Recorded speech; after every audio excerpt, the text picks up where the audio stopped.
क्या हो अगर आपको पेट में तेज दर्द हो रहा है, पीरियड्स में क्रैम्प या स्टोन पेन और कोई पेन किलर काम नहीं कर रही, तो वहां पे आपको पेन किलर नहीं मसल एक्सटेंट चाहिए होता है। आज हम बात करेंगे मसल एक्सटेंट के बारे में। देखिए क्या होता है। स्पास्मोडिक पेन जब होता है क्रैम्प में, तो जो पेन होता है वो पीरियड में होता है, किडनी स्टोन में होता है, गोल ब्लैडर में होता है या एब्डोमिनल क्रैम्प जो होते हैं। अब इसका रूट कोज क्या होता है। बॉडी में ना कुछ मसल्स होते हैं, स्मूथ मसल, जैसे इंटरनल ऑर्गन्स में, यूट्रस में हो गया, इंटेस्टाइन में हो गया, यूरेटर में हो गया। अब प्रॉब्लम क्या हो जाती है, जब ये मसल्स अचानक से टाइट हो जाते हैं ना, तो स्पाजम होता है, जिसकी वजह से सीवर क्रैम्प पेन होता है। या बात करूं, पेन का रीजन इंजरी नहीं होता, मसल स्पाजम होता है। लक्षण क्या होते हैं, crampy pain, intermittent sharp pain हो गया पीरियड पेन में या स्टोन में। अब इसके लिए ट्रीटमेंट ऑप्शन क्या है। ड्रोटिन। प्रोटीन में क्या होता है, प्रोटावेरिन होता है, 40 और 80 mg स्ट्रेंथ में आता है। और अगर बात करूं डिफरेंट कॉम्बिनेशंस की, तो ड्रोटिन में मेफेनेनिक कॉम्बिनेशन आता है और एसिक्लोफेनेक और पैरासिटामोल और ड्रोटिन ड्रोटावेरिन कॉम्बिनेशन भी आता है।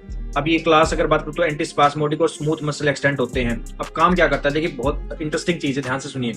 ये ना एक PD4 एंजाइम को ब्लॉक करता है। PD4 एंजाइम क्या होता है, वो एंजाइम होता है जो मसल्स को टाइट रखने में हेल्प करता है। जब PD4 को ब्लॉक करेगा तो CMP का लेवल बढ़ जाता है, जो कि साइक्लिक एडिनोसिन मोनोफॉस्फेट एंजाइम है, जो इसको मसल्स को रिलैक्स करता है।